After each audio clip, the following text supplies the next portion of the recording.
Sebaik-baik manusia adalah orang yang panjang umurnya, baik amal perbuatannya. Amin.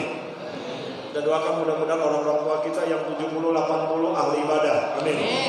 Malamnya tahajud. Amin. Paginya duha. Amin. Ba'da maghrib sampai isya yasinan. Amin. Kemudian ba'da isyanya dia wirid. Amin. Kemudian dia tutup sebelum tidur dengan witir. Amin. Mau tidur dia wudu dulu. Amin. Mudah-mudahan matinya husnul khatimah. Tapi ada kata baginda Rasulullah, wasarun nas mantola umruhu wasa amalu. Seburuk-buruk manusia, sejelek-jeleknya manusia adalah orang yang panjang umurnya, jelek amal perbuatannya. Masya Allah. Umur 70 dekatnya di tempat maksiat. Alhamdulillah. Makanya ada satu hadis, Pak, ini sahih juga. Ada 3 golongan yang tidak akan dipandang oleh Allah nanti di akhirat. Tidak akan dipandang, dilihat aja enggak, Masya Allah. Kemudian dia diazab yang sangat pedih. Siapa itu? Syekhun zani, orang tua yang berzina. Ya, saya ingat banget di daerah Grogol tahun 60-an itu ada orang, ada kakek-kakek umur 70, matinya di atas perut PTSD. Ya. Ada orang tua yang sampai saat sekarang dekatnya bukan dengan sejadah. Padahal mohon maaf, orang tua lazimnya kalau dia udah tahu dia akan menghadap kepada Allah. Ada dialog yang sangat menarik antara Nabi Daud alaihi salam dengan malaikat Israel. Pada waktu itu malaikat Israel ketemu dengan Nabi Daud. Kamu Daud ya? Iya. Kamu malaikat Israel ya? Tugasnya ngapain? Tugasnya nyambut nyawa. Berapa nyawa yang hari ini engkau akan cabut? Hari ini 5 nyawa. Karena lama enggak ketemu, sebelum perbincangan ditutup, Nabi Daud berpesan, nanti tolong kalau pas waktu mau nyambut nyawa saya, kasih tahu saya 3 hari sebelumnya. Itu kata Nabi Daud. Akhirnya lama enggak ketemu nih, Pak. Nabi Daud sama malaikat Israel. Lama enggak ketemu, akhirnya kenapa? Ketemu nih. Perasaan kita dulu pernah ketemu. Iya. Kamu Nabi Daud ya? Iya betul. Kamu Israel? Benar. Masih tugasnya nyambut nyawa? Masih. Belum dimutasi. Sekarang berapa nyawa yang hari ini ditugaskan oleh Allah? Hari ini gak banyak. Wahid, cuma 1. Man, siapa itu? Anta, kamu. Nabi Daud kaget, Pak. Tapi Nabi Daud ingat. Ingat gak perjanjian kita dulu? Sebelum kamu nyambut saya, kalau mendadak ini saya gak siap. Ya, ini mendadak. Kan saya minta kasih tahu saya 3 hari sebelumnya. Ini mendadak begini saya belum siap. Apa jawab Israel? Sudah diberitahukan peringatan ini oleh Allah. Tapi banyak di antara manusia yang tidak pernah mengambil pelajaran itu. Yang pertama apa? As-saibah, rambut putih. Itu peringatan. Ya, di dalam kitab Al-Fatawa disebutkan haram hukumnya kalau buat laki-laki ya untuk dipikok. Itu dia. Udah pasrah aja, udah kalau udah ubanan udah pasrah aja udah. Ya, itu dia. Ubanan memperingati kita semuanya. Yang kedua apa? Semuanya udah mulai berkurang. Saya buka lagi ya dalam Al-Quran yang lainnya. Dalam masih surat yang sama. Bismillahirrahmanirrahim. Wa man nu'ammirhu nunakkishu fil khalq afala yaqilun. Di surat apa, Bu? Yasin. Barang siapa yang dipanjangkan umurnya, wa nunakkishu fil khalq, dikurangin jatah hidupnya. Semua fungsi tubuhnya sudah mulai berkurang. Afala taqilun. Kenapa kamu enggak berpikir? Rambut sudah mulai putih, mata sudah mulai langur, gigi sudah mulai kendul, kulit sudah mulai kendul. Tiap pagi makannya bubur. Ya, coba bapak-bapak dulu kalau diundang tampil gagah banget, nggak usah nyari tembok. Tapi kalau sekarang udah 50-40 yang dicari apa? Tembok. Pas bangun pelan-pelan. Ya, penyakit sudah mulai muncul. Ya, uratnya sudah mulai asam. Ya, darahnya sudah mulai manis. Kan begitu. Wa nunakkishu fil khalq, semuanya berkurang. Jadi kalau yang berkaitan dengan umur semuanya akan ditanya sama Allah. Sama enggak kayak adik ini? Mohon izin. Kalau Allah izinkan yang bersangkutan panjang umur, kemudian gak lama dia meninggal, dengan orang yang 70 baru diwafatkan oleh Allah, sama gak pertanggungjawabannya? Jelas beda. Makin panjang umurnya, pertanggungjawabannya juga makin besar. Akan ditanya oleh Allah Subhanahu wa taala. Wa an umrihi fima afna, yang berkaitan dengan umur akan ditanya oleh Allah Subhanahu wa taala. Saya semalam tuh berharap, malam kemarin Habib Munzir Al-Fuad bin Fuad Al-Musawwar Al-Mawqurlah, beliau pernah mengatakan, saya pernah ngaji sama beliau, Masya Allah. Apa kata beliau? Perbuatan maksiat yang paling terbesar yang dilakukan oleh umat manusia sepanjang tahun, malam tahun baru. Ya. Jadi perbuatan maksiat, dosa yang paling terbesar yang dilakukan oleh umat manusia sepanjang tahun, malam tahun baru. Di malam tahun baru itulah minum-minuman keras dijajakan, betul? Wanita-wanita tunasusila dijajakan, hotel-hotel penuh, puncak semuanya penuh dan sebagainya. Saya tanya, mohon maaf Al-Khairiyah ngadain acara malam tahun baru jam 24. Jam 24, apa yang ibu lakukan pada malam hari itu? Dan bakar ayam Ustaz, bakar ikan Ustaz, kita minum-minuman Ustaz. Begitu? Gak ada, saya belum menemukan. Alhamdulillah Ustaz, jam 24 kita semuanya sujud, kita sholat sunnah hajat Ustaz, kita lamain, kita minta sama Allah, mudah-mudahan corona dan bangsa ini cepat diangkat coronanya, amin. Mudah-mudahan saya panjang umur Pak Ustaz. Itu gak ada. Saya kebetulan 3 hari baru pulang dari Cirebon, Insya Allah. Ya, saya ngebayang, ya bagaimana corona gak akan betah. Kenapa? Orang-orang yang melakukan perbuatan dosa dan maksiat makin banyak. Sementara orang-orang yang muhasabah, yang zikir kepada Allah, yang dia itu sujud kepada Allah jam 24 pergantian tahun. Insya Allah. Dikit-dikit mengumpul, dikit aja pakai corona, kena peraturan. Kita nggak ngumpul, nanti kayak Habib Rizik loh, gitu. Kita doakan mudah-mudahan imam besar kita Allah berikan kemudahan, amin. Hadirin yang berbahagia, para jamaah yang saya hormati, wa an umrihi bima afna. Jadi yang berkaitan dengan umur, ya. Bahkan mohon maaf nih, kalau kita meminta, ya Allah jangan panjangkan umur. Kalau kau panjangkan tapi saya buat maksiat, lebih baik cabut nyawa saya. Ketimbang kau panjangkan tapi banyak dosa yang saya lakukan. Berapa sholat yang sudah saya tinggalkan, berapa sholat yang saya sudah ulur, berapa puasa Ramadan yang saya nggak kerjakan. Masya Allah.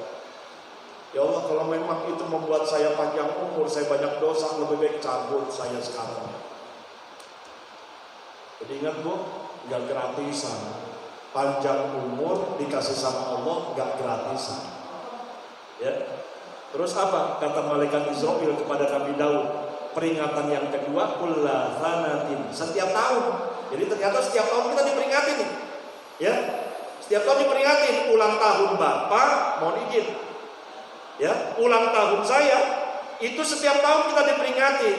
Cuman salahnya mohon maaf, pada waktu kita ulang tahun, kenapa lilin yang kita tiup? Begitu. Padahal pada waktu itu kita bisa ambil air wudhu. Kita bisa bangun malam, ya Allah, kau sudah tambahkan umur. Tapi nggak terasa 4 tahun lagi mungkin Allah berikan kesempatan buat saya hidup di dunia ini. Insya Allah. Ya. Padahal kalau kita mau tahu, bukan panjang umur lagunya ya. Bukan panjang umur. Tapi pendek umurnya. Pendek umurnya. Sambil nangis saja. Kemudian kenapa? Ada kawan kita, dia ngundang. Pak Ustaz, ini saya kasih hadiah. Hadiahnya apa? Kunci mobil Bu. Saya udah senang banget. Mobilnya di mana? Di luar. Mobil ambulan. Insya Allah. Diingetin lagi. Oh iya itu ternyata mobil lagi. Ibu punya mobil 4, Fortuner, Camry dan sebagainya nggak dipakai. Yang dipakai apa? Datang lagi.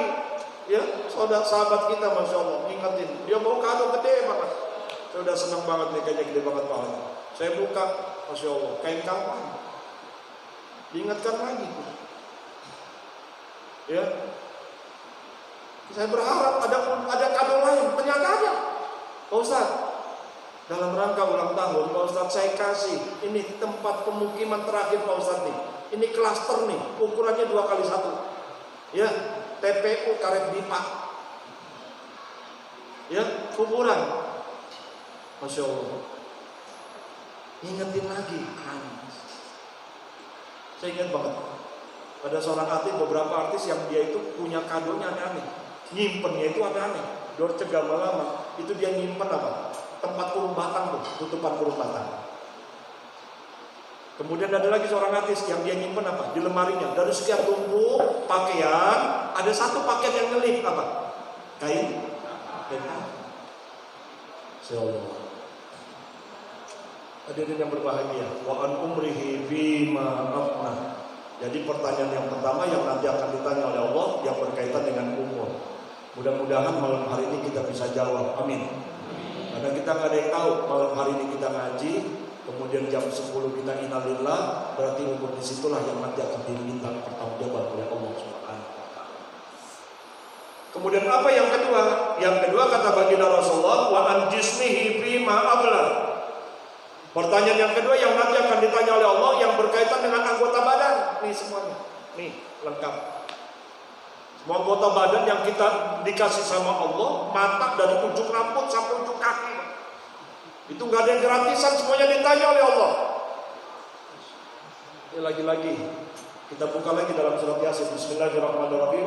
Al-yawma nakhtimu ala afwahihim wa tukallimuna aydihim wa tashhadu arjuluhum bima kanu yaksibun.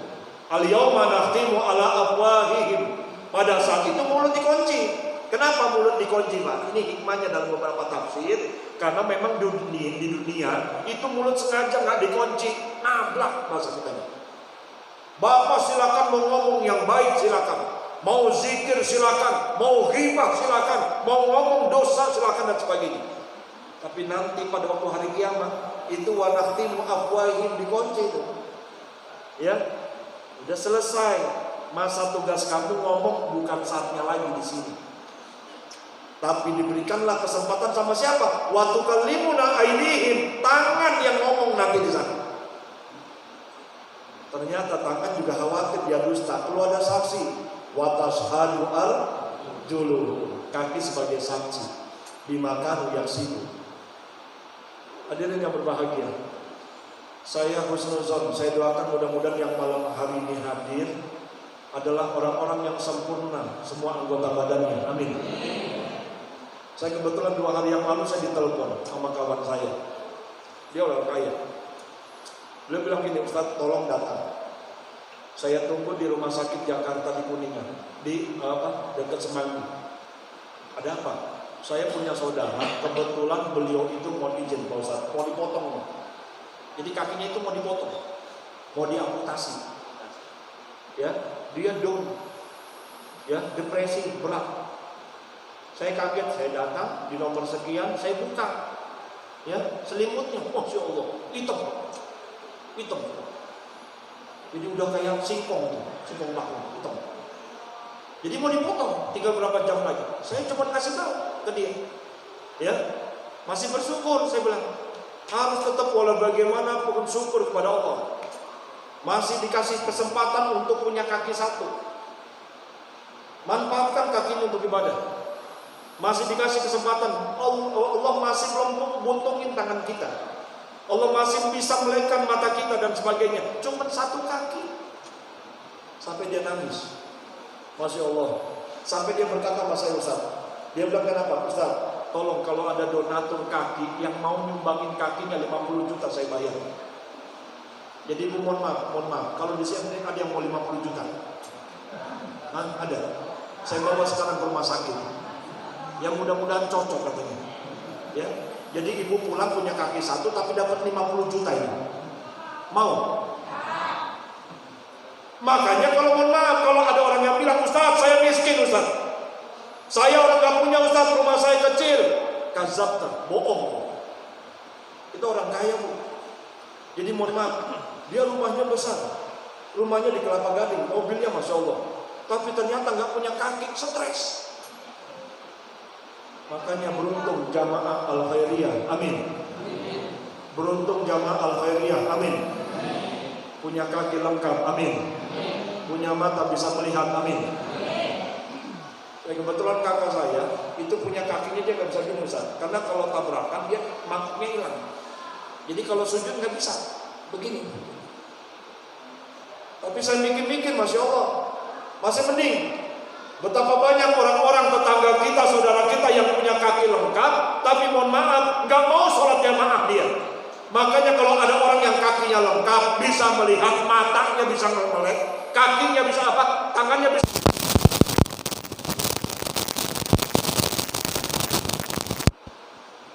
Saya berapa tahun yang lalu pernah ngadain acara, datang 30 orang yang buta. 30 orang buta datang, yang tunanetra, ya, pada bisa baca Al-Quran pakai braille, ya. Pas waktu azan zuhur di Masjid Al-Karomah, Allahu Akbar, Allahu Akbar, itu acara udah selesai. 30 orang buta itu rendeng-rendengan ke masjid. Saya bagaimana gak nangis, Masya Allah. Saya mikirin banyak tetangga kita yang matanya melek, tapi ternyata pas waktu azan belaga-belaga budek. Setelah sholat mereka ngambil wudhu, buta tuh, satu sok tuh, orang buta. Saya coba ngobrol dengan salah satu orang buta tadi. Mas, mohon maaf, ada apa Ustaz? Ini mohon maaf kalau orang buta gini, kalau habis sholat mintanya apa? Dia bilang polos. Saya cuma satu minta, ya Allah, melekin mata saya ya Allah, bisa melihat kembali. Kalau saya bisa melihat kembali, saya janji saya mau rajin sholat ya Allah. Saya sampai mikir, ya Allah, jangan-jangan, mohon maaf nih, jangan-jangan kita yang melek, kita yang bisa melihat. Saya tanya, apa doanya? Ya Allah, butain saya dong ya Allah. Kalau saya mau butakan, saya janji saya mau rajin tahajud. Apa begitu? Wa ajisni fi ma qabla. Saya pikir harus bersyukur. Kita dikasih anggota badan yang sempurna, nggak perlu ke Masjid Al-Khairiyah pakai kursi roda dan tongkat. Manfaatkan rasa syukur dengan cara anggota badan itu untuk ibadah. Saya khawatir, buat Allah perkara yang gampang. Mohon maaf ya, buat Allah perkara yang gampang, bukan hal yang susah buat Allah itu.